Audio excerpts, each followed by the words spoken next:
सब लोगों ने प्रॉपर्टी तैयार कर लिया होगा, बोला प्रॉपर्टी तैयार करके आना तो ही आना क्लास को, वरना नहीं। क्लास कंसेप्ट जो हम लोग ने डिस्कस किया था वो कौन होने दियो, इसके 4 पार्ट मैंने डिस्कस किए थे आप लोग, है ना। और पीपीटी थ्रू हमने डिस्कस कर लिया था लास्ट क्लास में, थोड़ा सा जो 4-5 क्वेश्चन थे वो मैंने क्लास में करवा दिया था आप लोग को। ठीक है, एक बार सब लोग अपने नोट बंद करो।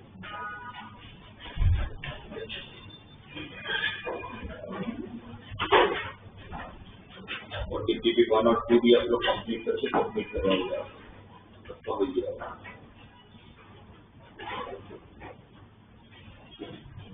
अगर मुझे कोई भी 2 सर्कल का कॉमन कोड का लेंथ फाइंड करना तो कैसे करेंगे? 2 सर्कल का कॉमन कोड का लेंथ फाइंड करना है। सर्कल क्वेश्चन समझ आया आपको? ये एक सर्कल है, ये एक सर्कल है, इनका जो कॉमन कोड है उसका लेंथ फाइंड करना है। करो दोनों का सर्कल का इक्वेशन को सब्ट्रैक्ट करना, ठीक है। तो दोनों पॉइंट मिल जाएंगे, सब्ट्रैक्ट करेंगे तो 2 पॉइंट मिल जाएंगे। सर्कल की इक्वेशन एक सर्कल इक्वेशन मिलेगी, वो क्या मिलेगा आपको? तो कॉर्ड की इक्वेशन मिलेगी, उससे फिर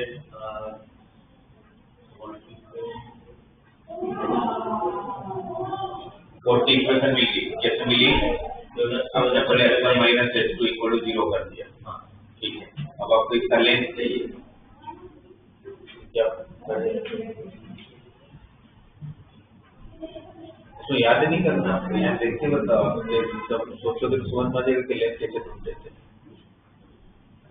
आपके पास दोनों सर्कल के इक्वेशन दिए हुए हैं, तो अगर आपके लेंथ फाइंड करना कैसे करोगे?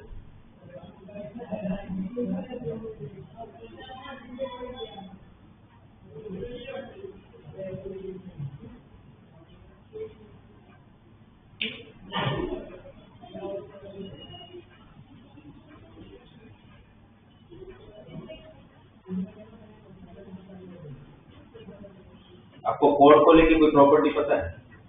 सेंटर से 90 डिग्री, तो सेंटर से लेके कोई भी सर्कल के सेंटर से यहाँ पर बना 90 डिग्री होता है या 700 और भी कुछ होता है?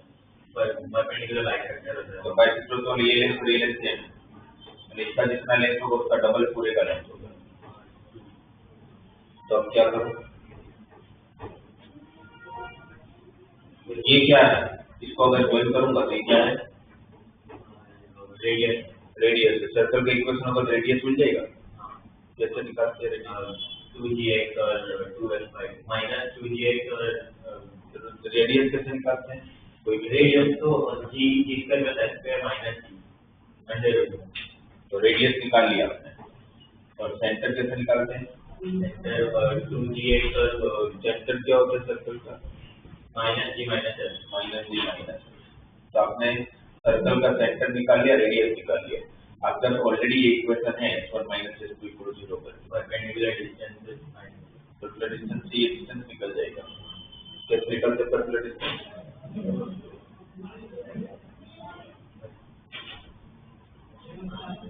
क्या फॉर्मूला होती है पर्टिकुलर डिस्टेंस पॉइंट से लेकर लाइन तक कैसे निकालते हैं?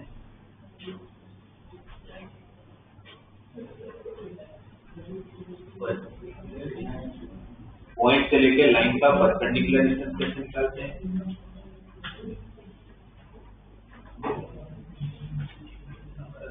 mod of ax1 plus by1 plus minus plus equal upon में a square plus b under root a square।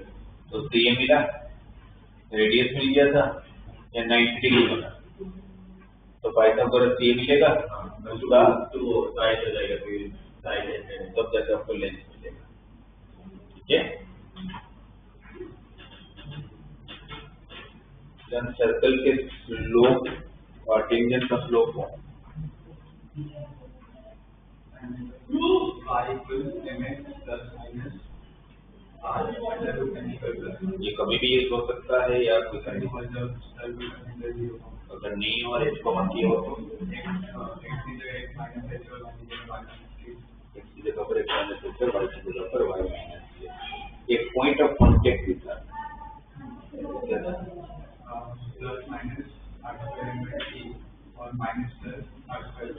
वो भी जब सेंटर 0 0 नहीं होगा तो फिर पैरामेट्रिक पॉइंट सर्कल था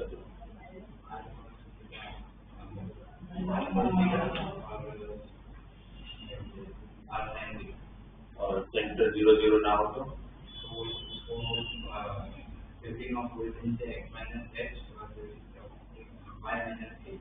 x माइनस h क्या बनेगा?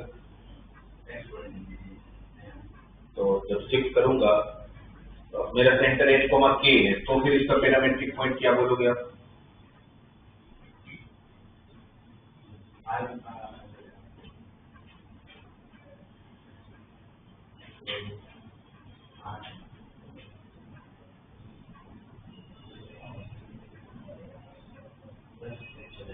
तो क्या हो जाएगा पूरा बताओ?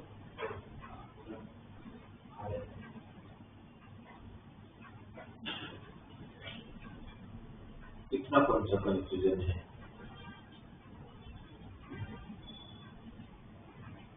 इसको शिफ्टिंग ऑपरेशन नहीं होता तो क्या प्लस हो जाएगा? तो मेरा कोऑर्डिनेट क्या होगा? मुझे बस कोऑर्डिनेट चाहिए।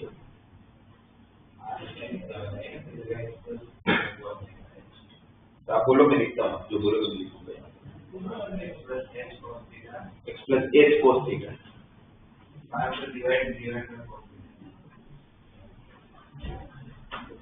ये रखते हो ना मतलब ऐसा लगता है चीजों को,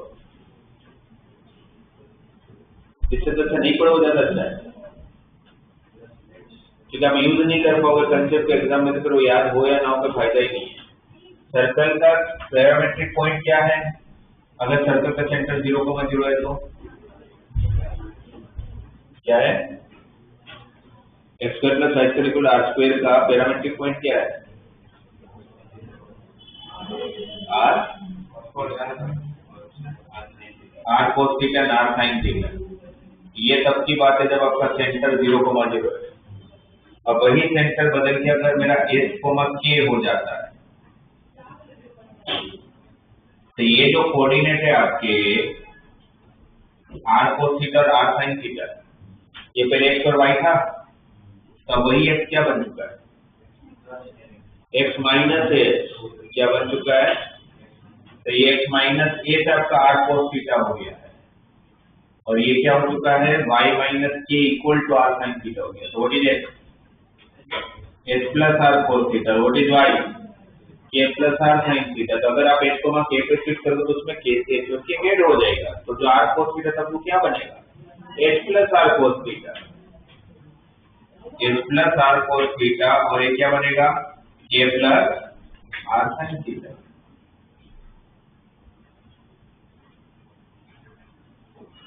डायरेक्ट सर्कल बताओ।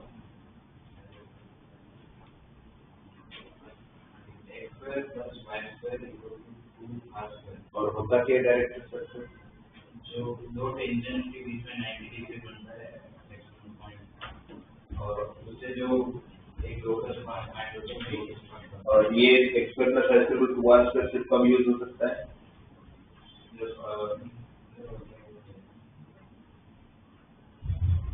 सेंटर जो होता है वो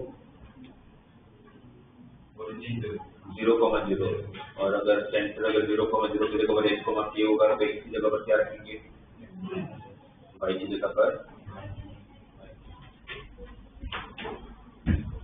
अभी कोई भी दो सर्कल के बीच में कितने कॉमन टेंजेंट है वो कैसे पता चलेगा?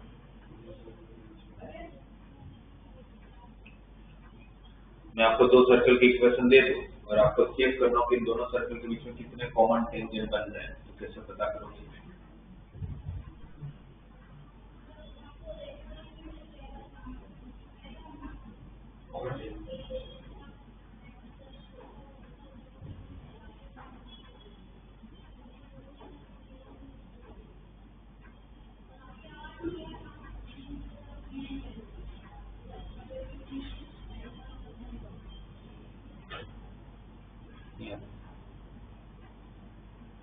तो दो सर्कल की पोजीशन में अगर आपको दो सर्कल बता दूं, अगर इक्वेशन दे दो कि आप सेंटर रेडियस ढूंढ लोगे और उनकी पोजीशन कैसे पता करेंगे?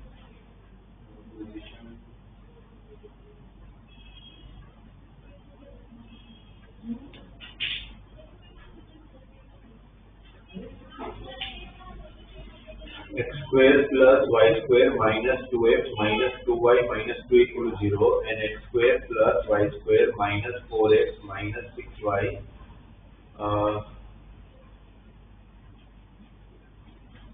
minus 12 equal to 0। इस सर्कल का सेंटर क्या है? हमें इन दोनों का पोजीशन पता करना है। अच्छा, पोजीशन जब मैं बोलता हूँ दो सर्कल के, तो आप मुझे इतना होता है दो सर्कल से क्या क्या डिफरेंट पोजीशन बन सकता है? ये तो इंटरसेक्ट करे विदिन द सर्कल हो, इंटरसेक्ट इसमें भी नहीं कर रहे, इसमें भी नहीं कर रहे,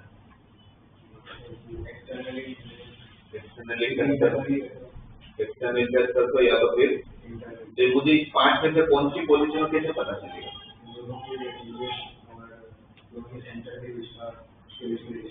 हाँ, तो दोनों के सेंटर की इसका सेंटर मिल जाएगा, इसका सेंटर मिल जाएगा। What is centre of this circle? 1,1। What is radius? 2। What is centre of another circle? 2,3। Very good. Radius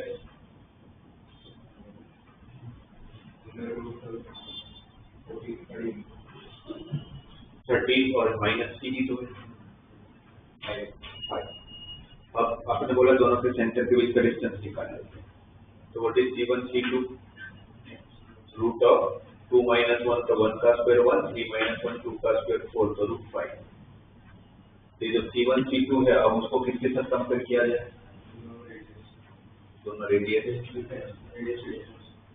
का डिफरेंस। इसमें क्या कंडीशन होगी इस वाले पार्ट में? C1 C2 का जो डिस्टेंस होगा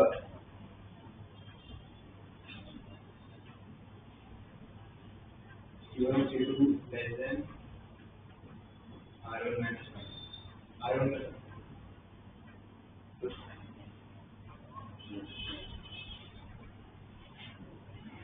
तो ठीक है, चलो इसकी क्या कंडीशन होगी?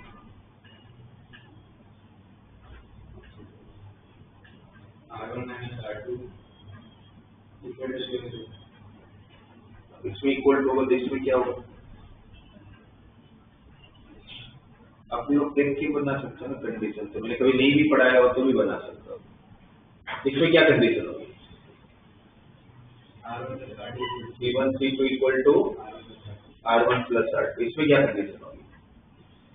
R2 minus R1 minus R2। C1 C2 equal R1 minus R2। इसमें क्या कंडीशन होगी? C1 C2 greater than R1। C1 C2 greater than R1 plus R2। इसमें क्या कंडीशन होगी?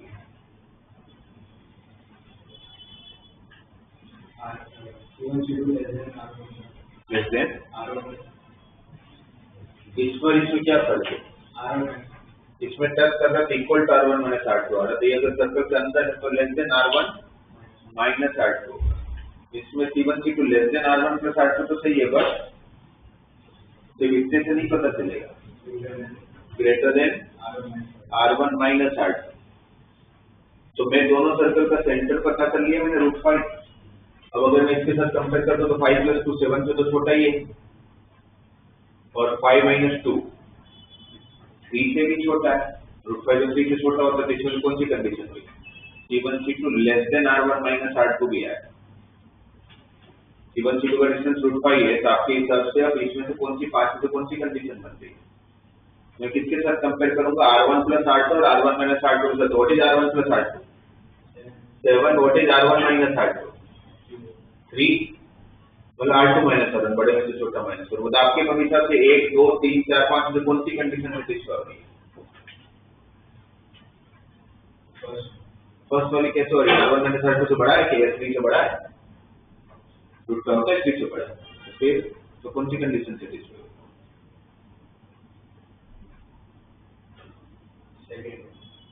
सेकंड वाली C1 C2 less than R1 minus R2। तो इन दोनों के बीच में कितने कॉमन टेंजेंट बनेंगे? 0। तो इसका कि कोई किसी का भी कॉमन टेंजेंट कैसे पता करोगे आप? जब उसकी पोजीशन जानोगे। ठीक है, अभी कंसेप्ट एकदम मतलब कंसेप्ट क्लियरिटी का मतलब है कि भाई मैं बोल रहा हूँ उसके पहले आपके मुंह से जवाब निकलना चाहिए है ना। रोज घर पे जाके जो भी पढ़ाया जाए तो पहले जाके रिवाइज करो, रोज का काम रोज। सर्कल का diametric form x minus x1 into x minus x2 plus y minus y1 into y. Okay, sir ये x1 y1 x2 y2 क्या है उसमें? हाँ, 14 तो किसके? x1 ये समझ गया मैं। आपने जो बोला x minus x1 into x minus x2 plus y minus y1 into y minus y2 equal to 0, ये सर्कल है। तो इसमें ये x1 y1 x2 y2 क्या है?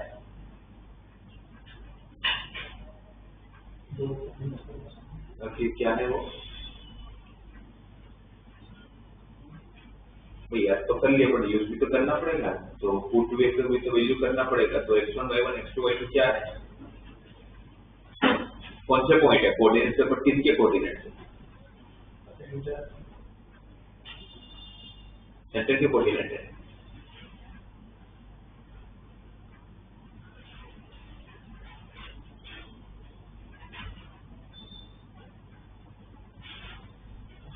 तो नहीं पता, बस इक्वेशन पता, बट ये नहीं पता कि उसमें पुट क्या करना है। तो फिर याद करके उसमें मतलब क्या निकला?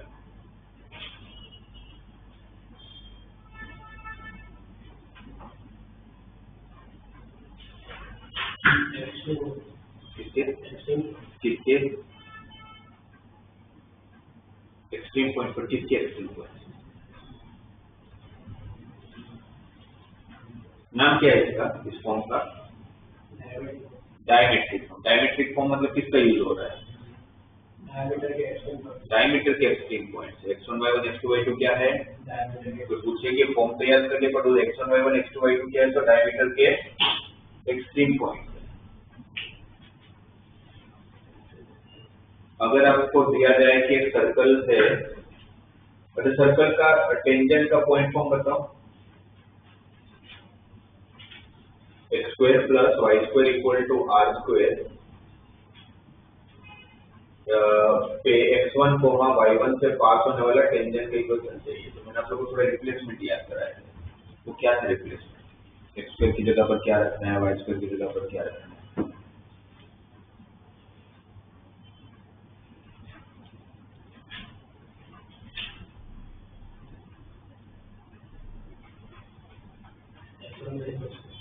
क्या रखना है? x1 माइनस x2 x1 रखना है किसी जगह पर। वो पूरा सर्कल का इक्वेशन का मैं क्या पूछा आपको पता है? मैंने पूछा कि x1 y1 से पास होने वाला टेंजेंट का इक्वेशन ढूंढना है, तो कैसे ढूंढोगे? होमवर्क तो किया नहीं होगा, नहीं किया ना? कोई पता, क्लास जब खत्म हो जाएगा फिजिक्स का, तो अभी यहीं बैठोगे, पूरा खत्म करोगे, है ना? घर से वो फोन कर देना फ्री होके कि वेन में नहीं होगा, आपको लेने आना है। जब जैसे कि आप जाओगे रिपीट होगा, और आप खत्म करके यहाँ से जाओगे। इसलिए क्या होता है स्लोप पॉइंट फॉर्म?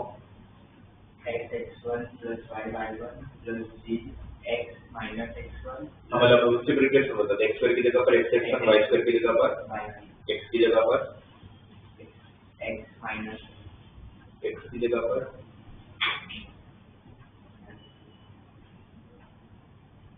x की जगह पर क्या रिप्लेस करोगे? x square minus x square x square plus y square minus 2x minus y minus 3 equal to एक सर्कल है सपोज, और इस सर्कल के पॉइंट है मान लेते हैं 1,2। और ये 1,2 से पास होने वाला मुझे टेंजेंट के इक्वेशन फाइंड करना है। तो मुझे बताओ x स्क्वायर की जगह पर क्या रख लूं मैं? और x1 क्या है? x1 0.1 y स्क्वायर की जगह पर क्या रखो? y और 2y। x की जगह पर क्या रखो? 1 पहले x को 1 रख दो।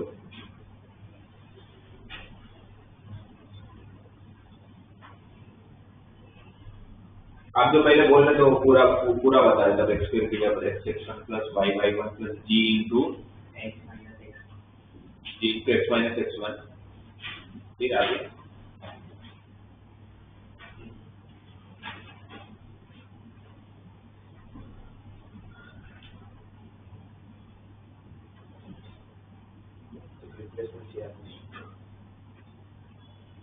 ठीक है छोड़ो। सर्कल का एक्स इंटरसेप्ट का लेंथ फाइंड करना तो कैसे करें? g square minus c greater than 0 नहीं लेंथ कैसे फाइंड करेंगे? वो तो कंडीशन आप बता रहे हो, जिस पर माइनस सी ग्रेटर देन 0 होगा जैसे होगा, पर लेंथ की फॉर्मूला क्या है?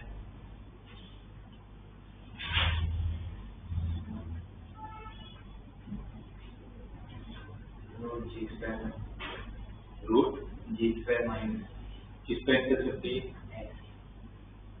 X intercept root of g square minus y intercept x root x square minus 2 root g square minus होता है, सिर्फ 2 रूट जी स्क्वायर माइनस, और जी स्क्वायर माइनस 0 आया उसका क्या मतलब निकालो?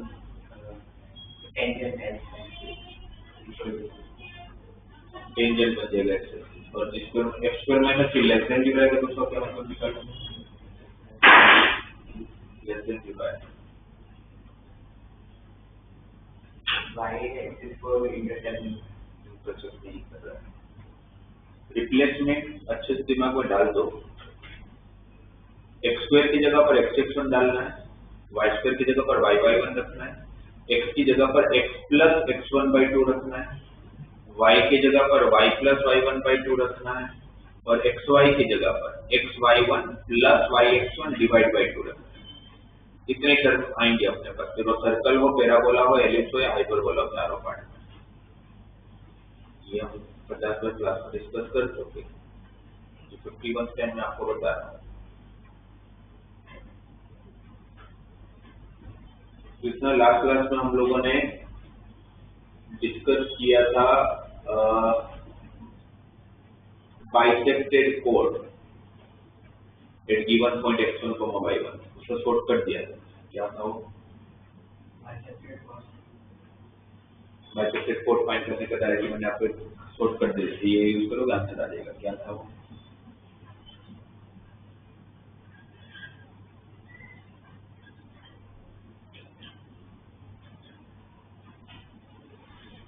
अच्छा छोड़ो, बाइसेक्टेड कोड छोड़ो। आपको अगर मैं एक सर्कल दे दूं, जैसे सर्कल दिया हुआ है, ठीक है, और आपको बोला जाए कि एक पॉइंट है 3,-4 नाम का, आपको सिर्फ पता करने के 3,-4 एक सर्कल के अंदर है, बाहर है कि सर्कल के ऊपर है, कैसे पता करेंगे?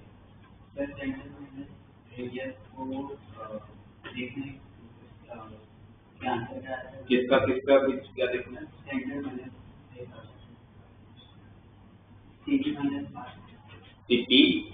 सीटी मतलब क्या?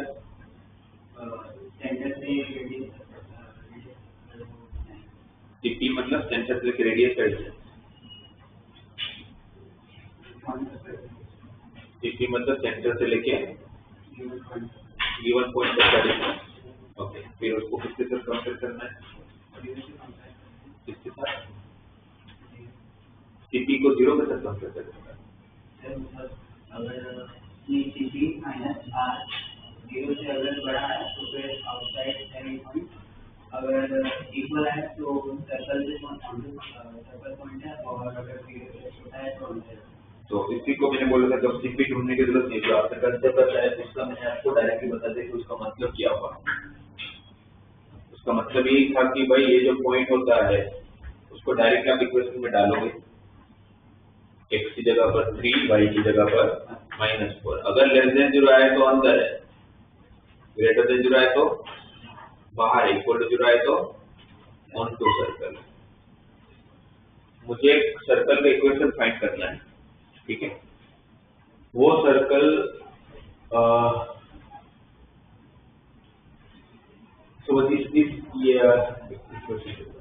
X square plus y square minus x minus 2y minus 1 equal 0, इसके साथ कॉन्सेंट्रिक है, इसके साथ कॉन्सेंट्रिक है। और जो सर्कल मुझे फाइंड करना है उसका जो एरिया है वो 54 स्क्वायर यूनिट है।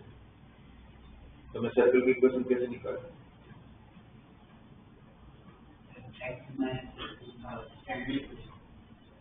ठीक है, स्टैंडर्ड इक्वेशन क्या होता है? x minus h का whole square plus y minus a का whole square equals to r। ठीक है, तो ये h और k क्या होंगे? h और k सेंटर के कोऑर्डिनेट। तो कैसे मिलेगा? इसके सब कॉन्सेंट्रिक है। What do you mean by concentric? Concentric circles किसको बोलते हैं?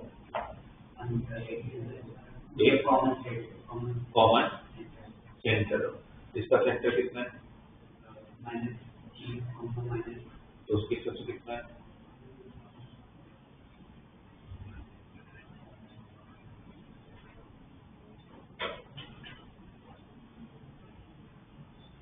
जी कितना और एफ कितना है इसकी वैल्यू?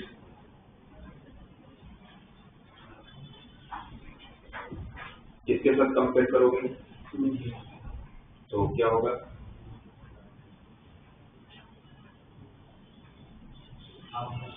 इसकी वैल्यू अब पूरा जनरल इक्वेशन बोलो। x square plus y square minus 2x plus 2x plus 2x minus circle का जनरल इक्वेशन क्या होता है? तो जनरल इक्वेशन नहीं आ रहा,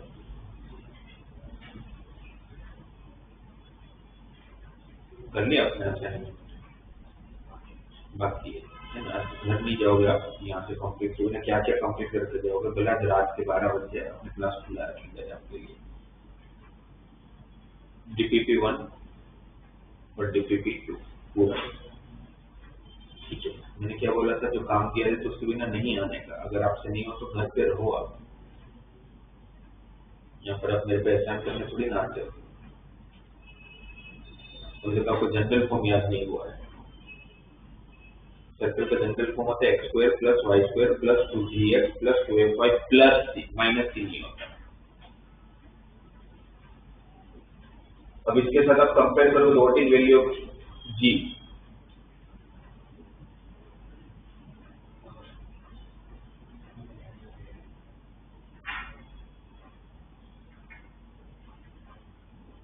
कंपेयर तो करना आता है ना आपको, कंपेयर कैसे बनता है? जैसे मैं बोलता हूँ कि अगर 2x plus 3y equal to 1 and mx plus ny equal to 1, तो m कितना n कितना आपके हिसाब से? m2 और n3 है, तो इसमें x का कोएफिशिएंट कितना है? इसमें x का कोएफिशिएंट कितना है? तो इक्वेट करो तो 2g इक्वल टू -1, तो g कितना है? -1/2। g कितना है? -1/2। फिर यहाँ पर आपने f या y का कोएफिशिएंट कितना है? 2f। यहाँ पर y का कोएफिशिएंट कितना है? -2। तो 2f इक्वल टू -2, तो f कितना है? 2f -2, तो f कितना है? -1 है। और सर्कल का सेंटर क्या होता है?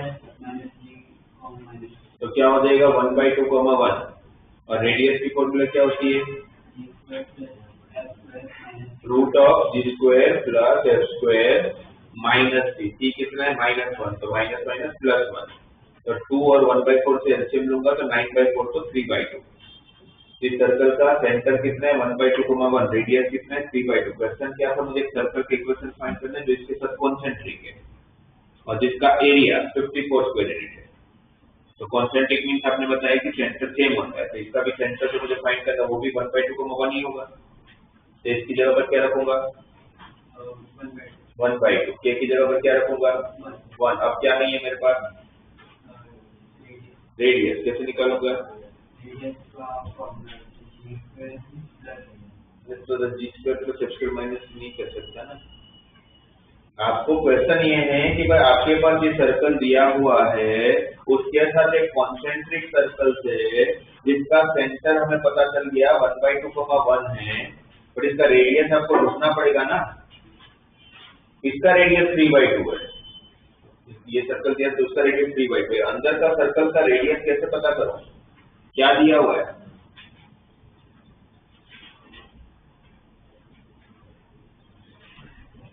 ये जो एरिया दिया हुआ है उसका कुछ काम है? कैसे दिया हुआ सिर्फ टाइम पास के लिए। क्या होता है सर्कल के एरिया? Pi are square. तो 54 को किसके साथ इक्वेट करूंगा? तो किसकी वैल्यू मिलेगी? आर की वैल्यू मिलेगी। वो आर को फिर यहाँ पुट करूंगा। ये बेसिक चीजें भी नहीं है, बिकॉज मुझे पता है कि आपने टेक्स्ट बुक का भी एक भी क्वेश्चन नहीं किया है।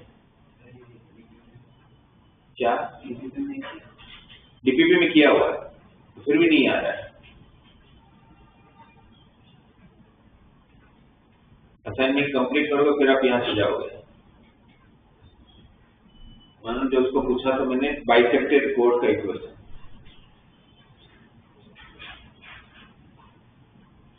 लास्ट क्लास में डिस्कस किया हमने। क्या होता है बाइसेक्टेड कोड? जी बता, पढ़े थे घर जाके, है ना? ये वाला नहीं पढ़ा था, तो क्या पढ़ा था उसमें से कुछ आपको जो आता है वो बताओ। उसमें से आता है सर्कल का स्टार्टिंग मतलब कितने क्लास तक? 1 क्लास, 2 क्लास, 4 क्लास तक। चौथा क्लास कहाँ खत्म हुआ था? Equation of tangent. उसके बाद का नहीं पता आपको, length of tangent, director, circle, वो सब आता है। ओके, पेयर ऑफ टेंजेंट्स नहीं आता आपको, फैमिली ऑफ सर्कल्स नहीं आता, वो सब नहीं आता। अच्छा, थोड़ा थोड़ा आता है। थोड़े थोड़े से क्या होगा? उससे तो बिल्कुल नहीं है। या तो आपको पूरा आना चाहिए, बिल्कुल नहीं आना, क्योंकि थोड़े थोड़े से तो कुछ काम ही नहीं बनेगा ना। ठीक है, आपको क्या कहूँ पूछता हूँ, मुझे एक टेंजेंट के इक्वेशन फाइंड करना है। ठीक है, मुझे टेंजेंट की इक्वेशन फाइंड करना है। सपोज आपको सर्कल दिया हुआ है, आपको बोलते हैं कि x² + y² - 2x - 2y - 2 = 0 पे एक टेंजेंट की इक्वेशन फाइंड करके जो टेंजेंट 2x - y + 3 = 0 के साथ परपेंडिकुलर है। कैसे करोगे?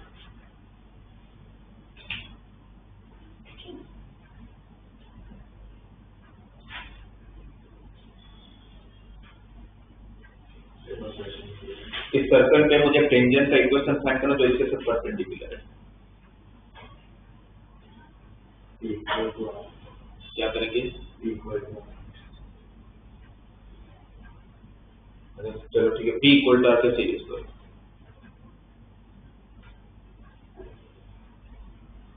तो आपको टेंजेंट भी नहीं आता है,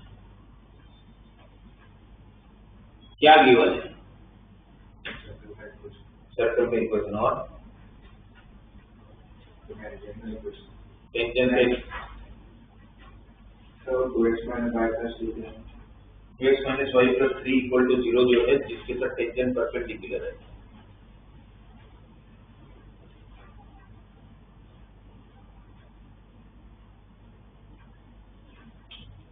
तो सेंटर पता चल जाएगा, रेडियस। ठीक है, सेंटर पता चल गया, रेडियस पता चल गया। सेंटर इसका 1,1 है, रेडियस इसका 2 है। ठीक है, फिर क्या करो सेंटर रेडियस का? इसका स्लोप निकाल सकते हैं। इसका क्या है? इसका स्लोप 2। ओके, ठीक है, निकाल के स्लोप हो जाएगा m1 × 2 - 1। कितना हो जाएगा? -1/2। ठीक है, तो मुझे अगर टेंजेंट का स्लोप पता है तो क्या करना चाहिए?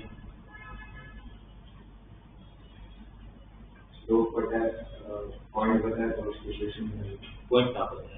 सेंटर। तो सेंटर से टेंजेंट की इक्वेशन कैसे निकल जाएगी? टेंजेंट तो यहाँ है, जिसका स्लोप मुझे पता चल चुका है -1/2 है। जो सर्कल का सेंटर 1,1 पता है, मुझे उसका रेडियस 2 पता है। इसका इक्वेशन कैसे निकलेगा? स्लोप पता है। अच्छा, मुझे बता, आपने बोला कि सर मुझे टेंजेंट का सब पता है, मुझे बस लास्ट की क्लास का नहीं पता है। तो टेंजेंट के कितने फॉर्म आपको आते हैं? 2 फॉर्म। कौन कौन से?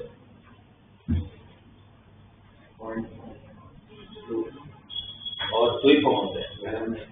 तो स्लोप फॉर्म क्या होता है?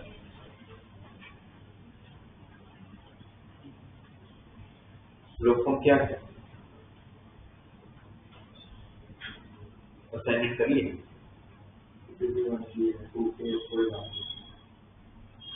तो कंप्लीट करके जाओगे यहाँ से। तो स्लोप फॉर्म याद करो क्या होता है। टेंजेंट का स्लोप फॉर्म की फॉर्मूला जो बताई गई है वो क्या है?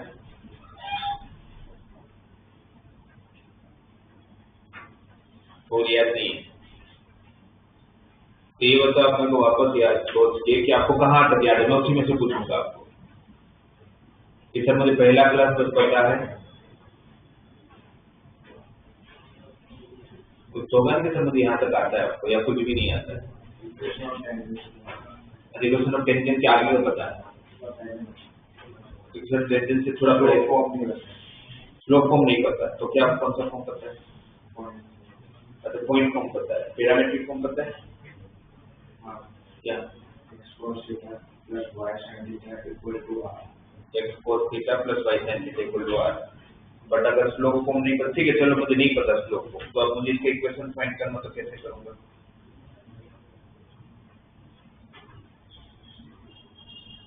तो नहीं पता बट क्वेश्चन आ गया तो क्या करोगे आप?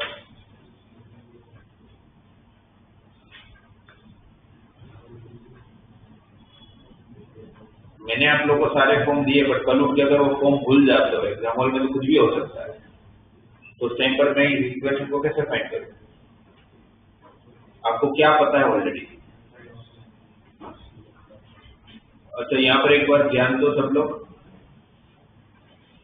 जैसे इनको तो स्लोप फॉर्म नहीं पता होना चाहिए, स्लोप फॉर्म से अगर मेरे पास स्लोप हो तो मुझे टेंजेंट का कौन सा फॉर्म यूज करना चाहिए? Slope form. क्या होता है slope form? y equal to mx m square plus 1। तो तब होता है सेंटर 0 0, अगर सेंटर 0 0 नहीं है तो y की जगह पर क्या होगा? y minus 1 ना, ये मेरा -1/2 है, x मेरा x -1 है, r मेरा 2 था रेडियस, और स्लोप 1/-1/2 का स्क्वायर 1/4 + 1 तो 5/4। ठीक है, नेक्स्ट वर्ड को कट हो जाएगा, ये आपका इक्वेशन आ गया। पर अगर मेरा क्वेश्चन ये नहीं था कि आपको स्लोप फॉर्म याद है कि नहीं, मेरा क्वेश्चन ये कि कल उठ के अगर आप स्लोप फॉर्म भूल जाते हो, स्लोप फॉर्म आपको याद नहीं आता एग्जाम हॉल में, तो फिर आप ये क्वेश्चन कैसे करोगे? स्लोप फॉर्म याद आया तो ठीक है, अगर याद ही करके जाना है, अगर फिर भी, क्योंकि वो एग्जाम हॉल है, वो एग्जाम हॉल के अंदर वो प्रेशर होते हैं कि जहाँ पर हर चीज भूली जा सकती है, ये आप एक्सेप्ट करके चलने का। वहां पर अगर मुझे कुछ याद नहीं आया, जो भी शॉर्टकट है मैं भूल गया, तो उस टाइम पर फिर अगर मुझे इसका इक्वेशन फाइंड करना तो मैं क्या करूँ? क्या करेंगे? P इक्वल टू आर, उसको यूज कैसे करोगे? क्योंकि टेंजेंट है तो P इक्वल टू आर का मेन कंसेप्ट फॉलो करेंगे, बट उसको यूज कैसे करें? क्या करें?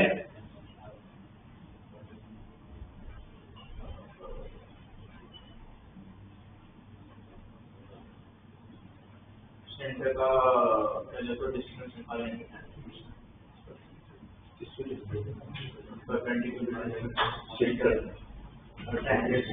पता है कि नहीं? टेंजेंट पता होगा तो क्वेश्चन ही कंप्लीट हो गया ना, टेंजेंट तो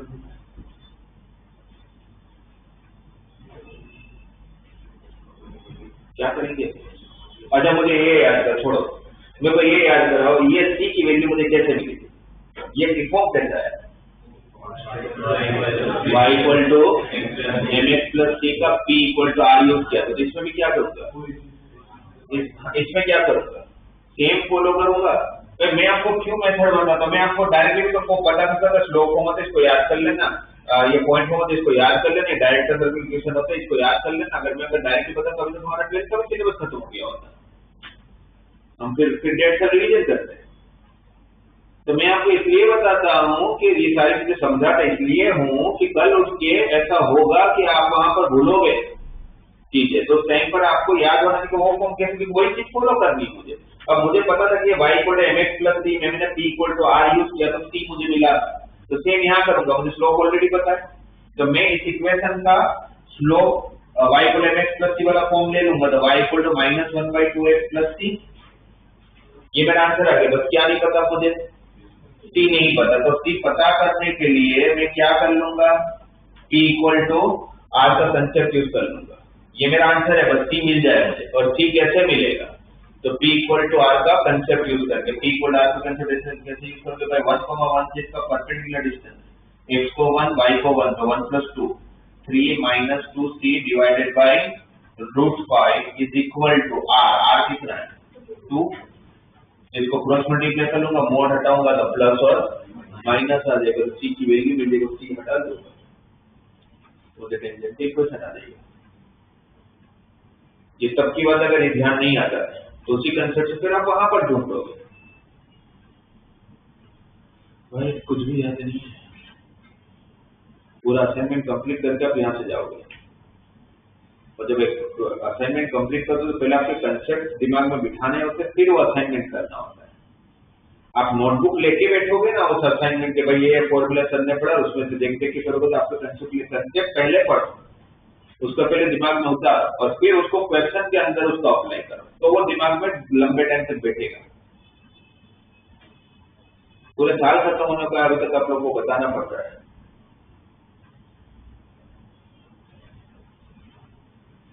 लेंथ ऑफ टेंजेंट कैसे फाइंड करेंगे?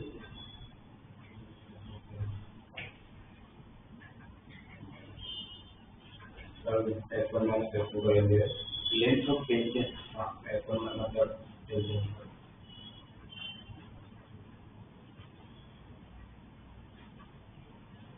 एक्सटर्नल पॉइंट से मैंने कोई टेंजेंट ड्रॉ किया, मुझे PA का लेंथ चाहिए। S1 मतलब एक्सटर्नल पॉइंट को सर्कल के इक्वेशन में डाल दीजिए तो वो एक पॉइंट मिल जाएगा। अगर इसको पॉइंट को अगर सर्कल से डालोगे तो एक पॉइंट मिल जाएगा।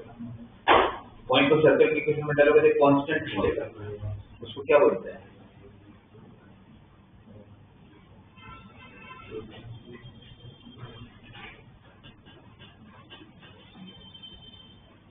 अच्छा, टेंजेंट की लेंथ ऑफ टेंजेंट की फॉर्मूला क्या होती है?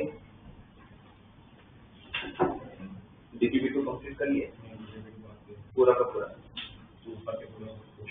ठीक है, पूरा कंप्लीट करके जाओगे। और लेंथ ऑफ टेंजेंट की फॉर्मूला क्या? Root S1। क्या होती है? Root S1। S1 का मतलब क्या है?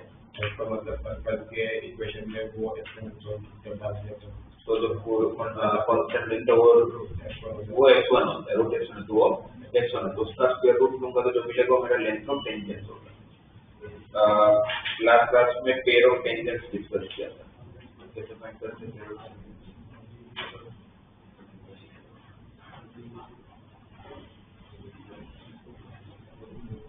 नहीं पता, कोई नहीं, असाइनमेंट कंप्लीट करके फिर आप यहाँ से जाएंगे। Pair of tangents T square equal to S1। Good, उसमें S1 और T क्या है?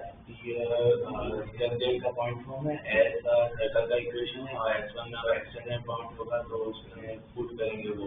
ठीक है, जो कांस्टेंट मिलेगा। बाइसेक्टेड कोड T equal to S1। Familiar circles का तो लास्ट में कंसेप्ट पढ़े थे आपने कि अगर आप लोगों के पास एक सर्कल है, उस सर्कल का टेंजेंट इक्वेशन दिया हुआ है और कौन से पॉइंट पर और टेंजेंट है वो भी दिया हुआ है, तो इसमें पॉइंट ऑफ फैमिलियर सर्कल कैसे यूज करें? सर हम जो पॉइंट सर्कल मान लेंगे और उसे सर्कल की इक्वेशन में डालेंगे x माइनस एक्स स्क्वायर और फिर plus lambda equals to.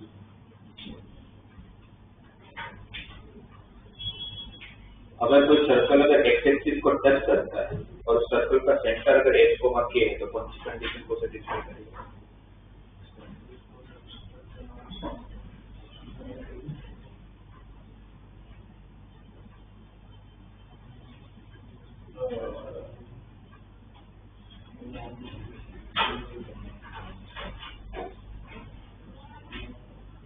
Circle x axis को टच कर रहा है, उसका सेंटर x को के है, तो कौन सी कंडीशन? उसका रेडियस के हो जाएगा, उसको रेडियस क्या हो जाएगा? y एक्सिस को टच करेगा तो रेडियस h हो जाएगा और दोनों को टच करेगा तो h इक्वल्स टू k, तो फिर मतलब radius h equals h equal to k equal to r हो जाएगा। जानवी ये बताओ मुझे कि अगर आपको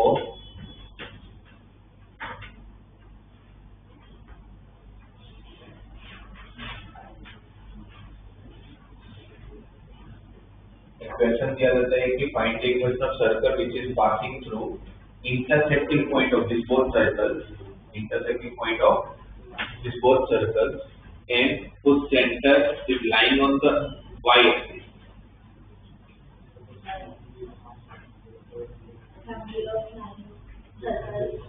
कैसे यूज करेंगे?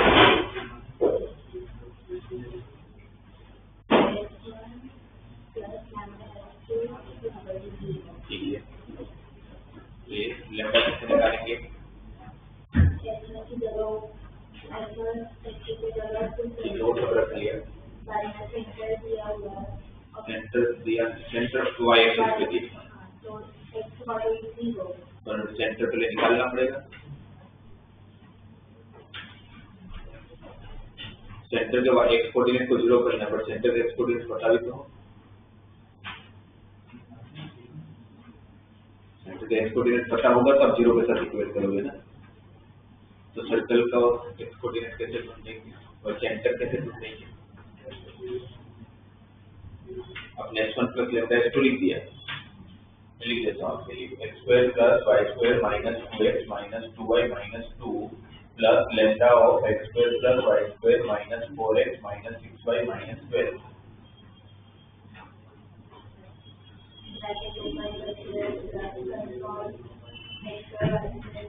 मतलब जनरल फॉर्म में कन्वर्ट करेंगे, फिर सेंटर क्या होता है, पहले वो करेंगे, फिर जो उसका x कोऑर्डिनेट होगा उसको 0 के साथ इक्वेट करेंगे। कोड ऑफ कॉन्टेक्ट ढूंढना हो तो t इक्वल टू 0, ये अब आपको बताया, आपको पूछा था मैंने, जवाब उसने दे दिया, तो ठीक है।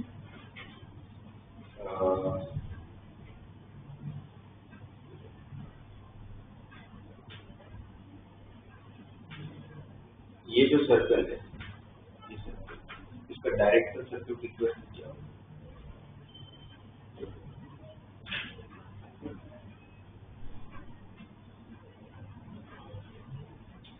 डायरेक्ट सर्कल पता है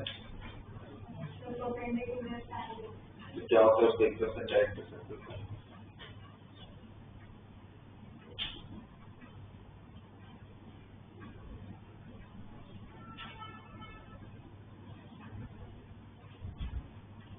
मैंने किसी को पूछा तो उसने सही आंसर भी किया, तो अगर सुना भी हो तो भी याद हो गया।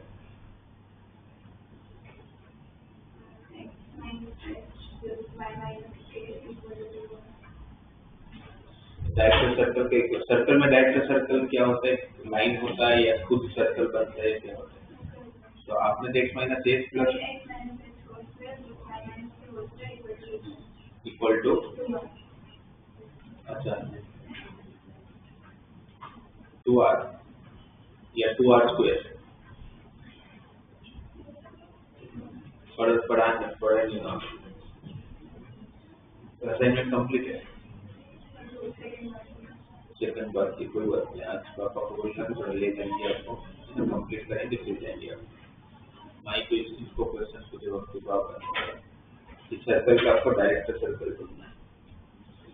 तो पहले रेडियस फाइंड करेंगे, इसका रेडियस 2 है, हाँ radius x square plus y square equal to 2r।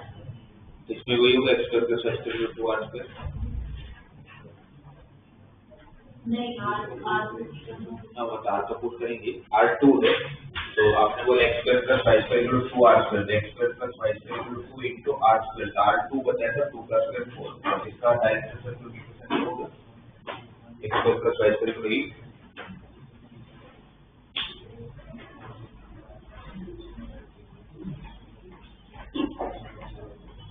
x square plus y square 2r square कब यूज होता है?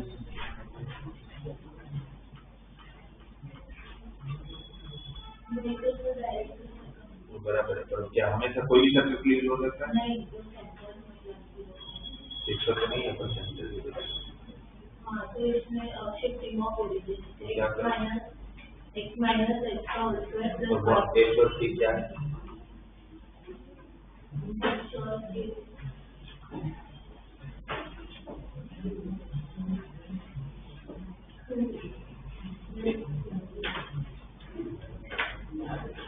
एक और के मतलब क्या हो, इसका क्या बनेगा?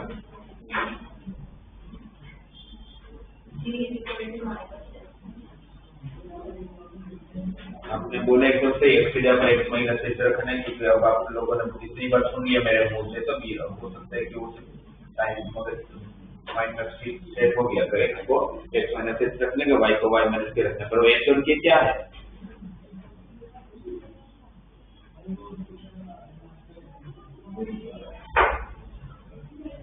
H1 तो क्या है वो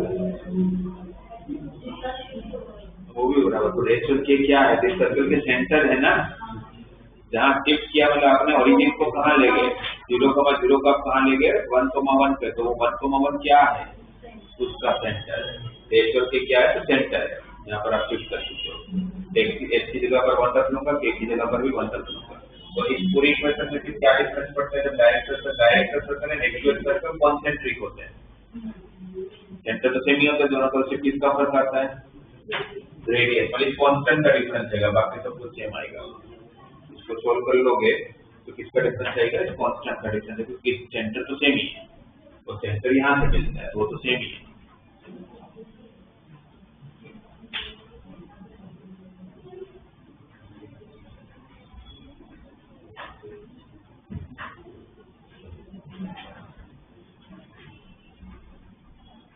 फैमिली ऑफ सर्कल में सबसे लास्ट में कंसेप्ट पढ़े थे हम लोग कि अगर एक सर्कल के अगर 2 पॉइंट गिवन और मुझे उसमें फैमिली ऑफ सर्कल का कंसेप्ट यूज करना तो कैसे करूंगा,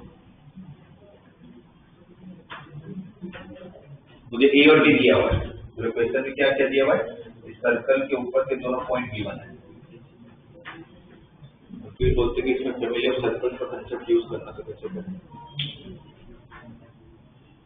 सबसे लास्ट पॉइंट है 80+1। फैमिली ऑफ सर्कल को यूज करने के लिए आपको क्या क्या चाहिए,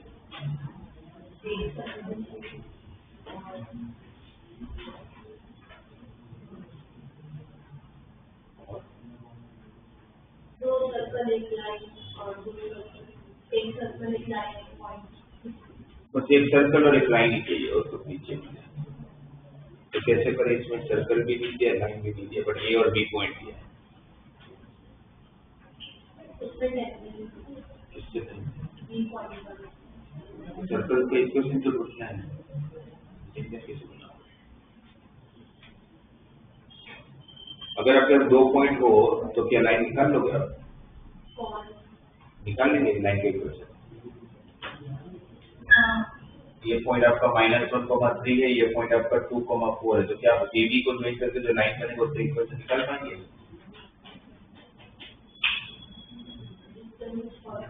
डिस्टेंस को तो लाइन के इक्वेशन आता है, डिस्टेंस से लाइन के इक्वेशन आता है।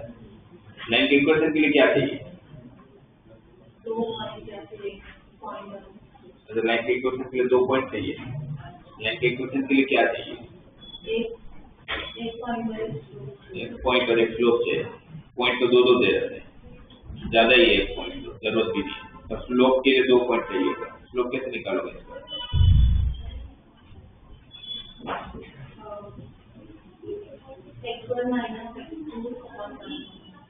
स्लोप x1 - x2 अपन y1 - y2 से निकालते हैं।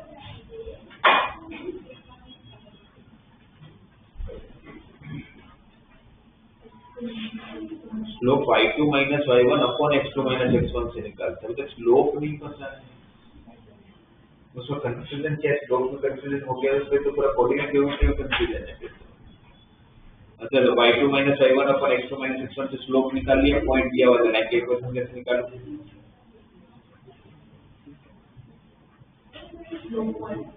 क्या होता है स्लोप पॉइंट,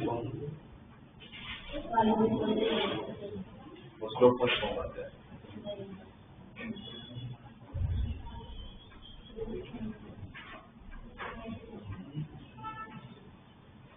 पूरा साल खत्म होने को है, पूरे क्लास में हर बंदा मतलब किसी को तो कुछ हद तक बंदोबस्त देख देती है, तो मत मौला चलता है, क्या साइंस चलिए क्या फर्क पड़ता है, तो देखो हमें स्लोप पॉइंट फॉर्म नहीं पता चला है।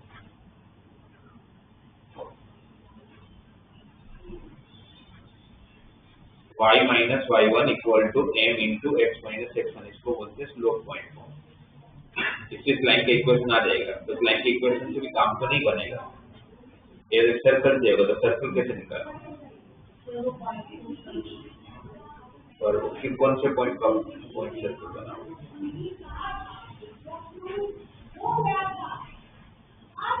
जो मेन लाइन पर कितना चिल्ला रही है, तो लगता है कि 9 साल बच्चे नहीं पढ़ते हैं, मुझे भी अभी उनको बताना पड़ेगा 11 साल भी नहीं पढ़ते, सारे एक जैसे होते हैं 9 से 11, किसी को पढ़ना ही नहीं है, पेरेंट्स भेजते हैं, हम आ जाते हैं,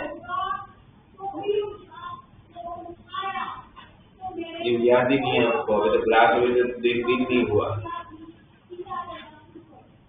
स्कूल में जाके फालतू चीजें करने के लिए टाइम है आपके पास, जिसमें आप थक जाते हो, फिर क्लास नहीं आती, सारी चीजें के लिए टाइम है आपके पास। आपको ये नहीं पता है कि घर पे जाके कभी नोटबुक खोल लिया जाए।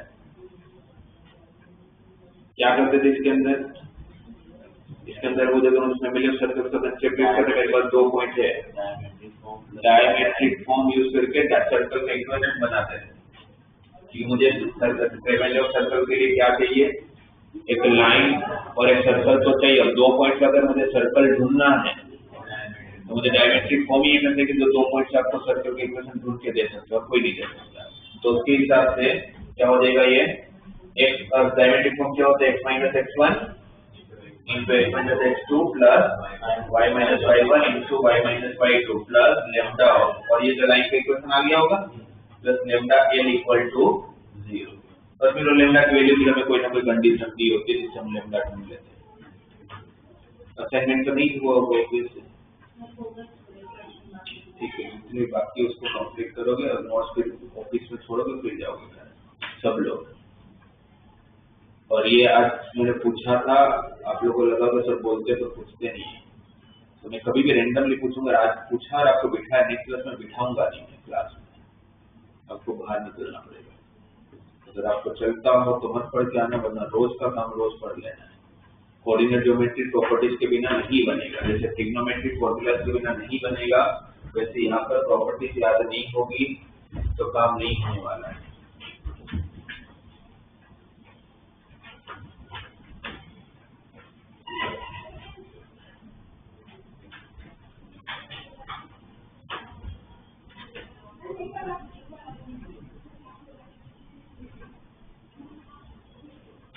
जो बेसिक फैमिली ऑफ सर्कल में कभी ऐसा हुआ, जैसे आप लोग को फर्स्ट या सेकंड डिफिकल्ट में ऐसा क्वेश्चन, सर फर्स्ट डिफिकल्ट में क्वेश्चन है कि एक ट्रायंगल के तीनों साइड दे रखे हैं और आपको बोलते हो उसका concentric circle, concentric circumscribe circle का इक्वेशन ढूंढ के दो। सर एक या नेक्स्ट क्वेश्चन है जिसमें आप लोगों को इस सर्कल ट्रायंगल के तीनों साइड दिए हुए, ट्रायंगल के तीनों साइड दिए हुए, ठीक है। ऐसे रैंडमली कोई भी ले लेता हूँ, 2x minus y plus 1 equal to 0, ये सपोज दिया हुआ है, x plus y minus 1 equal to 0, ये दिया हुआ है 3x plus 4y minus 3 equal to 0। मुझे बताइए सर्कल के इक्वेशन फाइंड करना हो तो क्या करोगे आप? और जीपीटी कर लिया ना, जो काफी सारे बच्चे बोलते हैं सर फर्स्ट हो गए, सेकंड में थोड़ा बाकी है, तो क्वेश्चन आया होगा, क्वेश्चन नंबर है शायद 16। ये 16 क्वेश्चन कैसे किया आप लोगों ने? पहले से इंटरसेक्टिंग पॉइंट ढूंढ लिया, ठीक है, इसको सॉल्व किया, इसको सॉल्व किया, मतलब तीनों पेयर ऑफ लाइंस को सॉल्व करके तीनों पॉइंट ढूंढ लिए, ठीक है। फिर इक्वेशन बना लिया, कौन से इक्वेशन में डाला था, जो 3 पॉइंट मिले,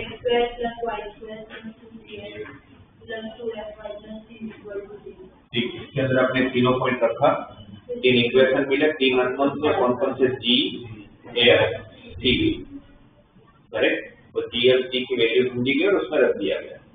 ये किया आप लोगों ने, एकदम सही है, बट उसमें टाइम लगा होगा क्योंकि आपको 3 पॉइंट पहले ढूंढना पड़ा होगा, दो को सोल्व करके, फिर जो पॉइंट मिला उसको फिर यहाँ पूछ करके 3 इक्वेशन बनाए, फिर वापस 3 इक्वेशन को सोल्व किया, तब जाकर आपको जीएफसी की वैल्यू मिली। राइट, मैं आपका काम इसी कर लेता हूँ फैमिली ऑफ सर्कल के कंसेप्ट से। ये सर्कल इन तीनों पॉइंट से पास हो रहा है, ट्राइंगल भी उसी तीनों पॉइंट से पास हो रहा है, मतलब ये लोग एक ही घर में रहते हैं। अब एक ही घर में रहते हैं तो यहाँ पर फैमिली ऑफ सर्कल्स का कंसेप्ट कैसे यूज करें, क्योंकि ये तो लीनियर इक्वेशन है, ये दोनों, ये तो आप लोग का लीनियर इक्वेशन है। अब ये लीनियर इक्वेशन है, आपका सर्कल का इक्वेशन कैसा होता है, क्वाड्रेटिक होता है, पर ये तो लीनियर, तो मुझे लीनियर में से क्वाड्रेटिक में जाना, तब एक ही ऑप्शन है, दोनों को मल्टीप्लाई किया जाए तो ही x स्क्वायर y स्क्वायर के टर्म आएंगे। तो मैं क्या करूंगा इस केस में, L1 L2 मतलब दोनों लाइन को प्रोडक्ट किया, तो फिर इनका प्रोडक्ट करोगे तो इनका भी करना पड़ेगा, क्योंकि आप इसको करोगे तो इसको बुरा लगेगा, भाई मेरे को तो यूज ही नहीं किया आपने, तो उनको भी करेंगे तो उसको कैसे यूज करेंगे, L2 L3। अब L2 L3 को यूज किया तो फिर L1 L3 भी करना पड़ेगा, तो L1 L3 और बीच में एक ही सर्कल एक ही घर में रहते तो कुछ रिलेशन होगा, और रिलेशन को कैसे रिप्रेजेंट किया जाएगा, लीनियर रिलेशन, जैसे L1 plus lambda L2 S1 plus lambda S2, तो वैसे यहाँ पर भी यूज करना पड़ेगा कांस्टेंट, बट यहाँ पर 3 टर्म है तो आपको 2 कांस्टेंट यूज करना पड़ेगा, L1 L2 plus L2 L3 plus lambda L1 L3 equal to, ये मेरा आंसर है इसमें। अब उसको यूज कैसे करें ये ध्यान में रख लेंगे अपने कि भाई अभी लीनियर का उसमें हमें कहाँ जाना है, क्वाड्रेटिक में, तो वो कैसे आएगा, जब उनका प्रोडक्ट किया जाएगा। अब मैंने अगर इन दोनों का प्रोडक्ट किया, जैसे मैं लिख देता हूँ 2x minus Y plus 1 into X plus Y minus 1 plus K into X plus Y minus 1 into 3x plus 4y minus 3 plus lambda into 2x minus Y plus 1 into 3x plus 4y minus 3 equal to 0। Correct, किसकी value पता करनी है, के और lambda, कितना unknown है, तो 200 relation चाहिए। ये एक आप लोगों को इक्वेशन मिलेगा, सेकंड डिग्री जनरल इक्वेशन है कि इसके अंदर x स्क्वायर के भी टर्म होंगे, y स्क्वायर के भी टर्म होंगे, xy के भी टर्म होंगे, x के भी टर्म होंगे, y के भी टर्म होंगे, कांस्टेंट भी होगा। कोई भी second degree general equation circle कब देता है,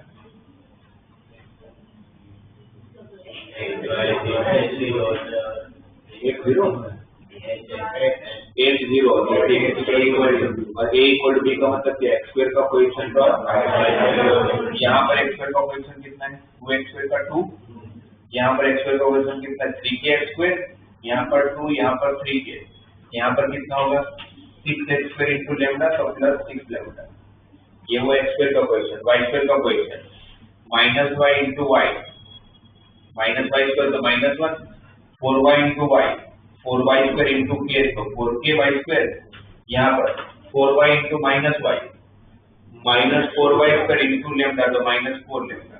आपने बोले एक्स स्क्वायर का कोएफिशिएंट और वाई स्क्वायर का कोएफिशिएंट तो सेम होना पड़ेगा, एक रिलेशन मिला और दूसरा कैसे मिलेगा, एक्स वाई का कोएफिशिएंट 0 होना चाहिए, सर्कल में एक्स वाई का टर्म नहीं होता, तो इसमें एक्स वाई कहाँ आ रहा है, ये 2xy, ये माइनस xy, तो 2xy माइनस xy तो प्लस xy, xy का कोएफिशिएंट मत, फिर कहाँ आएगा xy, 4xy प्लस 3xy तो 7xy इंटू k, xy का कोएफिशिएंट 7k, फिर यहाँ पर 8xy माइनस 3xy तो 5xy इंटू लैम्डा तो प्लस 5 लैम्डा, इसको क्या होना पड़ेगा, तो इक्वेशन आ गए, सोल्व करूंगा तो किसकी वजह देगी, k और उसको कर लेंगे, तो डायरेक्टली आपको सर्कल का इक्वेशन आ जाएगा, ना आपको a ढूंढना है, ना आपको b ढूंढना है, ना आपको c ढूंढना है, ना इक्वेशन बनाना है, कुछ नहीं करना, ठीक है, इससे डायरेक्टली आपका आंसर आ जाएगा। तो ये फैमिली ऑफ सर्कल का फिफ्थ वाला हम 4 ऑलरेडी डिस्कस कर चुके थे। फिर एक लास्ट वाला कि जहां पर अगर आपको ऐसे दिया जाए एक साइक्लिक क्वाड्रिलेटरल है, what do you mean by cyclic quadrilateral, चारों वर्टेक्स सर्कमफरेंस पे हो, सर्कल के सर्कमफरेंस, ऐसा कभी हो कि मुझे एक सर्कल बोला जाए कि क्वाड्रिलेटरल के चारों वर्टेक्स से पास हो रहा है, वो क्वाड्रिलेटरल कैसा भी है, इसको हम साइक्लिक क्वाड्रिलेटरल बोलते हैं ना, राइट। अब आपको क्या क्या दिया हुआ है, इस साइक्लिक क्वाड्रिलेटरल में क्वाड्रिलेटरल के चारों साइड के इक्वेशन दिए हुए हैं, L1 पता है आपको, L2 पता है, L3 पता है और L4 पता है, और मुझे बोलते हैं कि चारों वर्टेक्स से पास होने वाला सर्कल का इक्वेशन ढूंढ के दो, तो वो ऑप्शन तो है मेरे पास, 3 इनको सोल्व करके पॉइंट निकाल, इनको सोल्व करके पॉइंट निकाल, इसको सोल्व करके पॉइंट निकाल, जबकि मुझे 4 पॉइंट मिल सकते हैं, बट मुझे जरूरत नहीं है 4 पॉइंट की, क्योंकि 3 पॉइंट से काम तो हो जाता है, तो मैं 4 पॉइंट नहीं भी निकाल के 3 पॉइंट निकाल के भी करूंगा, फिर 3 पॉइंट निकाल के सर्कल के इक्वेशन में डालेंगे, जैसे आपने जो मेथड यहाँ बताया था, 3 इक्वेशन बनेंगे, सोल्व करके जीएमसी निकालेंगे, फिर वापस मेथड लेंदी है, तो हम क्या करेंगे, वापस में मेरे सर्कल को कंसिडर करेंगे, और इसमें कैसे यूज करेंगे, इसमें आप रोज ध्यान रखना पड़ेगा इसके अंदर, क्योंकि लीनियर इक्वेशन है तो आपको प्रोडक्ट करना पड़ेगा सर्कल तक जाने के लिए, पर किसका प्रोडक्ट करेगा, ऑपोजिट साइड का प्रोडक्ट करोगे, किसका प्रोडक्ट करोगे आप लोग? ऑपोजिट साइड का प्रोडक्ट करोगे। तो L1 का L3 के साथ plus lambda of L2 into L4, ये आपका सर्कल के इक्वेशन आ गया। L1 L3 plus lambda of L2 L4 equal to 0, right. तो सब ढूंढना क्या है? लेमडा ढूंढना क्या आपको? लेमडा। तो अगर लेमडा ढूंढना होगा तो आपके पास अब तो दो कंडीशन, जबकि मुझे जरूरत नहीं दोनों कंडीशन की। एक कंडीशन चाहिए, कौन कौन सी कंडीशन? एक्स स्क्वायर का कोएफिशिएंट और वाई स्क्वायर का कोएफिशिएंट सेम होगा, और दूसरा एक्स वाई का कोएफिशिएंट को 0 होना पड़ेगा, उसको यूज कर लूंगा। तो मुझे जो एक ही अननोन ढूंढना है लेमडा वो मिल जाता होगा, वो पुट कर लूंगा। ठीक है, ये कब यूज करना है? जब आपको क्वाड्रिलेटरल गिवन और उसके इसमें अगर आपको सर्कल की क्वेश्चन। ये 6 फॉर्म जो आपको लास्ट क्लास में 4 थे और इस क्लास में जो 2 बचा है, ये 6 फॉर्म आप लोग ध्यान में रखोगे। इसमें से कभी भी कैसे भी जरूरत पड़े मेरा काम जल्दी करने की। मैं कल लास्ट क्लास में आपको बताया था कि फैमिली ऑफ सर्कल्स नहीं भी पता तो भी मेरे से क्वेश्चन तो बनते ही हैं, सब के क्वेश्चन नहीं बनते, बट टाइम ज्यादा लगता है। तो टाइम बचाना है, ये सब ध्यान रखेंगे। क्लियर? फिर नेक्स्ट कंसेप्ट है एंगल बिटवीन टू सर्कल्स। ध्यान दीजिएगा, एंगल बिटवीन टू सर्कल्स। मुझे 2 सर्कल के बीच में एंगल फाइंड करना है। एक चीज हमेशा हमें ध्यान रखनी है वो है कि आप कभी भी कोई भी 2 कर्व के बीच में एंगल नहीं फाइंड कर सकते। एंगल फाइंड करना मुझे आता है क्योंकि मैं स्ट्रेट लाइन में पढ़ चुका और आपको पढ़ा चुका हूँ कि 2 लाइन के बीच में आप एंगल फाइंड कर सकते हो। क्या होती है फॉर्मूला 2 लाइन के बीच में एंगल फाइंड करने की? थीटा इक्वल टू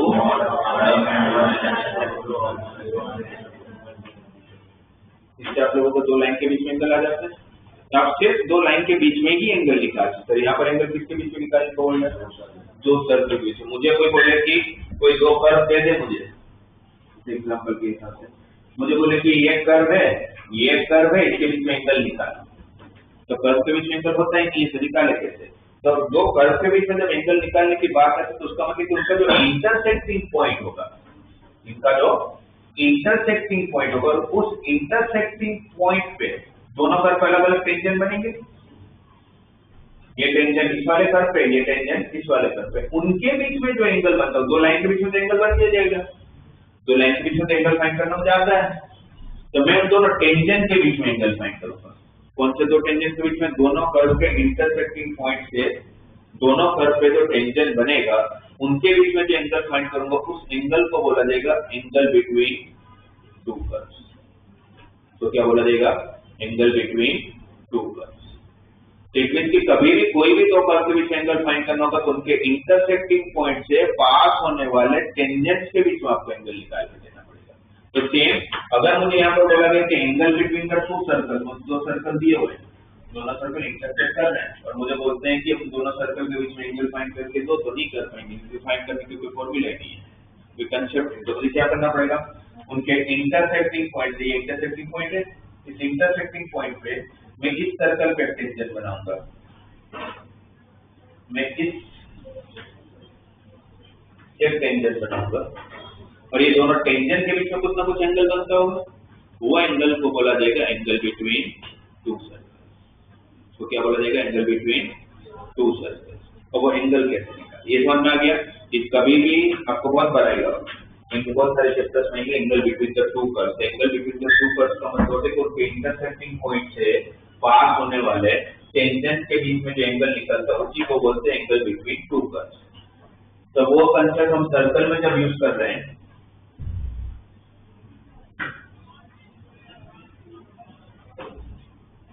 तो क्या होगा? तो एक सर्कल है, दूसरा सर्कल है, मैंने एक इंटरसेक्टिंग पॉइंट से ये टेंजेंट बनाया। आपको दिया क्या होगा क्वेश्चन में? दोनों सर्कल के इक्वेशन दिए होंगे जिनके बीच में आपको एंगल फाइंड करना है। अब अगर ये दोनों टेंजेंट ढूंढ लूं मैं तो फिर एंगल फाइंड करने के लिए फॉर्मूला यूज कर लूंगा, और ये दोनों टेंजेंट ढूंढने के लिए आपको एक पॉइंट चाहिए होगा, राइट? और ये पॉइंट मिल गया, फिर पॉइंट फॉर्म भी यूज कर सकता हूँ क्योंकि पॉइंट सर्कल पे है तो टेंजेंट इक्वेशन यूज करने के लिए पॉइंट फॉर्म यूज हो सकता है। बट वो पॉइंट फॉर्म भी मुझे आता है ना, वो भी आता है x² x1 y² y 1 x की जगह पर x प्लस x1/2 y की जगह पर रखूंगा तो इस सर्कल का भी टेंजेंट मिल जाएगा, इस सर्कल का भी टेंजेंट मिल जाएगा, दोनों टेंजेंट मिल गया, उसके बीच में फॉर्मूला लगा लो तो थीटा मिल जाएगा। पर प्रॉब्लम वो पॉइंट ढूंढने की है कि वो पॉइंट ढूंढने में बहुत टाइम लग जाएगा, क्योंकि क्वाड्रेटिक है ना, तो क्वाड्रेटिक को सोल्व करके आपको इंटरसेक्टिंग पॉइंट ढूंढना है और वो बहुत टाइम टेकिंग होगा। तो हम उसको छोड़ के कुछ कर सकते हैं क्या, मुझे पॉइंट ढूंढना ही ना पड़े। तो फिर हमें ढूंढना था, अगर उसको थोड़ा डेप्थ में सोचोगे, आपको ढूंढना था थीटा, इस सर्कल का सेंटर होगा हमारे पास, होगा ना, सर्कल दिया तो सेंटर होगा, इस सर्कल का भी सेंटर होगा। अगर ये पॉइंट को P नाम दे तो मैं C1 से लेके P को अगर ज्वाइन करूं और C2 से लेके भी P को ज्वाइन करूं तो ये एंगल कितना बनता होगा, ये वाला 90, क्योंकि सेंटर से लेकर टेंजेंट पे जब भी लाइन ड्रॉ करोगे तो ये एंगल भी कितना बनता होगा,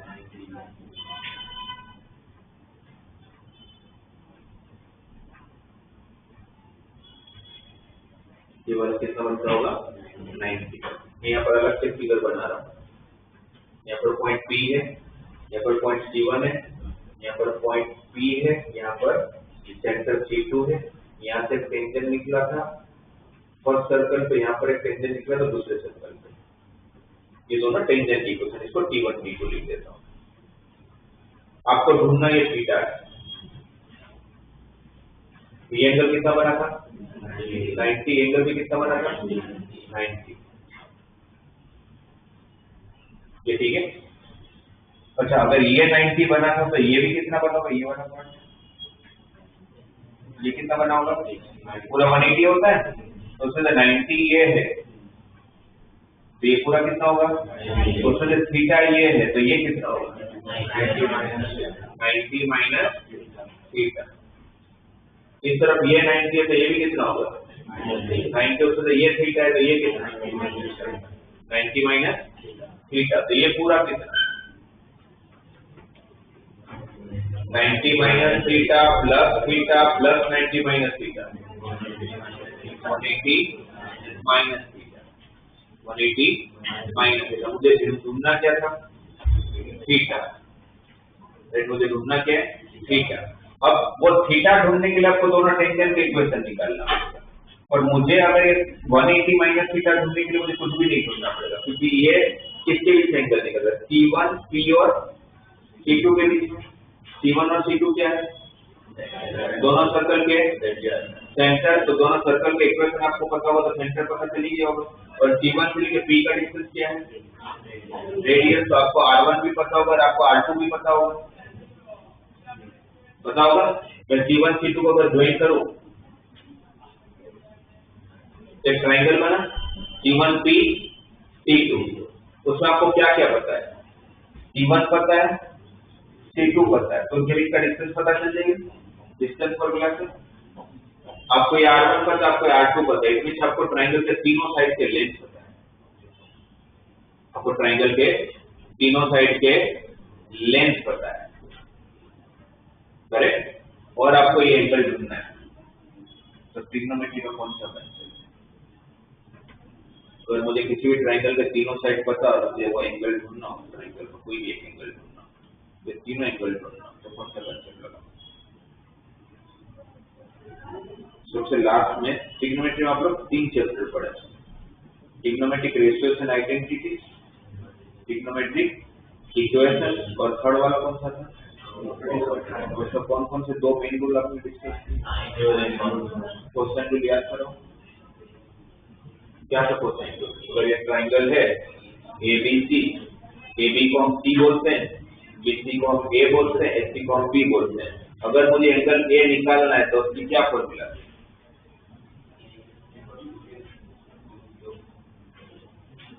ये बताता है कि आप लोगों का रिवीजन भी नहीं हो रहा है, ठीक है। ये तो चलो एक्सेप्टेबल है कि याद नहीं हो, क्योंकि ऑब्वियसली थोड़े टाइम पहले पढ़ा था तो याद नहीं होता, बोलते हैं हम लोग, बट रिवीजन तो करना पड़ेगा साथ साथ में। अब आपको हर बार तो बताऊंगा नहीं कि अगर मैं 1 घंटा पढ़ता हूँ, मैं 5 मिनट पढ़ता हूँ, तो 5 मिनट का मेरा 1/3 मिनट जाना चाहिए मेरे रिवीजन, वो नहीं करते तुम लोग, क्या था फॉर्मूला, और बहुत आराम से याद कर सकते हैं फॉर्मूला, एडजेसेंट साइड का स्क्वायर का एडिशन माइनस ऑपोजिट साइड का square divided by twice of product of two adjacent side, twice of product of two adjacent side. तो फिर वो यूज करूंगा यहाँ पर क्योंकि मुझे तीनों साइड पता है। तो cos of 180 minus theta is equal to, ये साइड का लेंथ कितना है r1, इस साइड का लेंथ कितना है r2, तो क्या हो जाएगा r1 square plus r2 square minus, इसको d नाम दे देता हूँ, किसको d नाम दिया, दोनों के सेंटर के बीच का डिस्टेंस, तो minus d square upon twice of r1 into r2। 180 है तो cos का, cos से रहेगा कौन सा क्वाड्रेंट, सेकंड क्वाड्रेंट में cos क्या होता है नेगेटिव, यहाँ पर माइनस cos थीटा आया। पर कोई भी दो लाइन के बीच में कितने एंगल होते हैं, तो अगर एक थीटा है तो दूसरा क्या होगा 180 माइनस थीटा, और cos 180 माइनस थीटा और cos थीटा के बीच में किसका डिफरेंस, प्लस और माइनस का। तो मुझे प्लस और माइनस वैसे भी चाहिए, तो मैं काम कर लेता हूँ ना, यहाँ मोड लगा लेगा, मोड जब हटेगा तो प्लस भी आ जाएगा और माइनस भी आ जाएगा। ये हो गया मेरे पास एक formula angle between the to. उसके मुझे टेंजेंट की इक्वेशन की जरूरत नहीं पड़ी, ना मुझे वो पॉइंट ढूंढना पड़ा, ना मुझे टेंजेंट की इक्वेशन ढूंढने पड़े, उसके भी नहीं काम हो गया। R1 क्या है, फर्स्ट सर्कल का रेडियस, R2 क्या है, D क्या है, दोनों सेंटर के बीच का डिस्टेंस। इसलिए मुझे दो सर्कल दे दो, एंगल फाइंड कर, तो मैं डायरेक्ट इसको यूज करूंगा। cos थीटा अगर √3/2 मिला तो पता चल जाएगा थीटा क्या है 30 डिग्री। अगर cos थीटा जैसे 1/4 आ गया तो क्या लिखोगे, क्योंकि cos इनवर्स 1/4 नहीं पता तो इसके टर्म में आंसर छोड़ दीजिए cos इनवर्स। तो इसको कब यूज करोगे, एंगल बिटवीन टू सर्कल, ठीक है। इस एंगल बिटवीन टू सर्कल्स में किसी का सब पार्ट है, this is called orthogonal circle. क्या है, ऑर्थोगोनल सर्कल।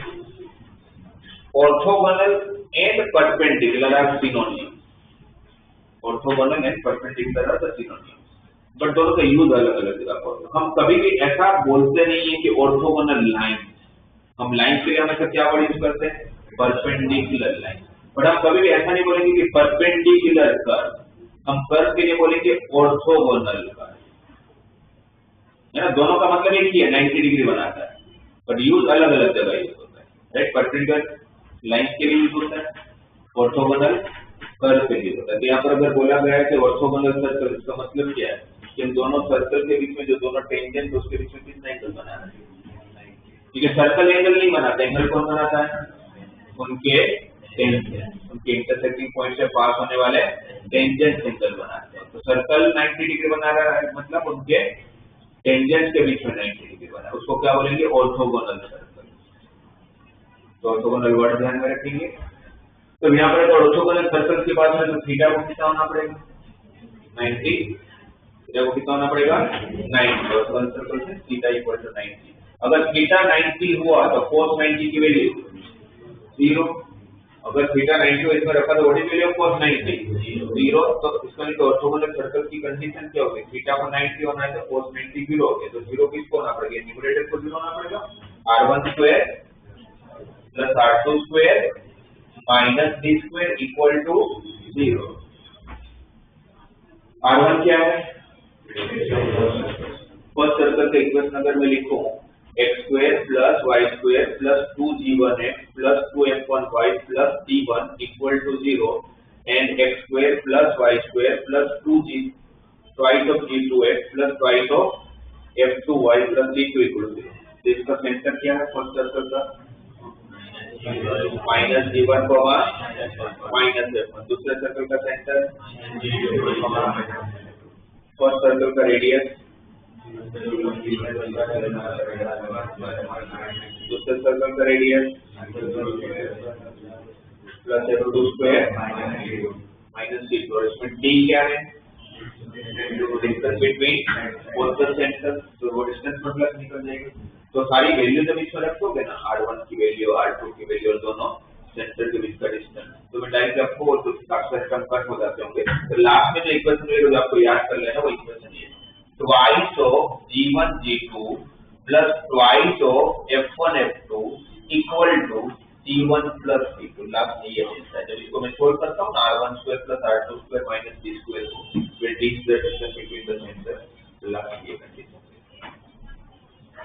तब आप क्या याद रखेंगे, ऑर्थोगोनल सर्कल की कंडीशन क्या होती है, तो 2G1 G2 plus 2F1 F2 equal to G1 plus C2। कहाँ से आया, तो R1 square plus R2 square minus D square equal to 0 से आया। वो R1 square plus R2 square minus D square कहाँ से आया, तो angle between the two circles की जो फॉर्मूला है उसमें थीटा को मैंने 90 रखा। ठीक है, तो इसको आप लिख लो, पहले ये 4th 5th और 6th फॉर्म लिखो और फिर angle between the circle. Maximum circles में जितने कंसेप्ट मैंने आपको सारे बता दिए, जब छोटे छोटे से 2-3 कंसेप्ट है।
जैसे आप लोगों ने ट्रिग्नोमेट्री के टाइम पर एक पेपर बनाया जिसमें आप सारी फॉर्मूला रखते थे ना, फिर उसको पॉकेट में रखते थे याद करने के जब भी टाइम मिलता था। सेम काम आपको यहाँ पर भी करना पड़ेगा। ये तो चालू हुआ, अभी जो सर्कल दी तो अभी तो तेरा वाली हाइपरबोला की सारी प्रॉपर्टीज बाकी है, तो आपको कंटिन्यूसली उसको पढ़ते रहना पड़ेगा। और इसको बहुत सीरियसली लीजिएगा कि नेक्स्ट क्लास सुनिएगा तो क्लास के बाहर रखोगे। और आज सब लोग जो भी यहाँ बैठा हुआ है सब लोग अपना डीपीपी कंप्लीट करोगे 1 और 2 मेरे ऑफिस में रखोगे, मैं हूँ या नहीं हूँ, और फिर आप जाओगे यहाँ से। क्लियर है, समझ आ गया? एंगल बिटवीन द मेन वाला concept, angle between the to circle. कभी भी दो कर्व के बीच में एंगल निकालने को कोई बोले तो क्या करने को, उनके इंटरसेक्टिंग पॉइंट से पास होने वाला टेंजेंट के बीच में आपको एंगल निकालना। सर्कल के लिए अब आपको मैंने फॉर्मूला बना दिया, जब टेंजेंट भी ना ढूंढना पड़े और मेरा काम भी हो जाए। तो cos theta equal to mod of R1 square plus R2 square minus D square upon twice of R1 into R2। अब ये तो काफी बच्चे याद रखते थे, तो उसको ये पूछना कि D क्या तो नहीं पता होता। तो D क्या है? Distance between both the centres. Orthogonal circles का मतलब दोनों सर्कल के बीच में 90 डिग्री बना है। तो दो सर्कल 90 नहीं बनाते हैं, 90 कौन बना रहा है? जिनके इंटरसेक्टिंग पॉइंट से जो टेंजेंट पास हो रहा है वो 90 बना रहा है। और उसकी कंडीशन 2 दी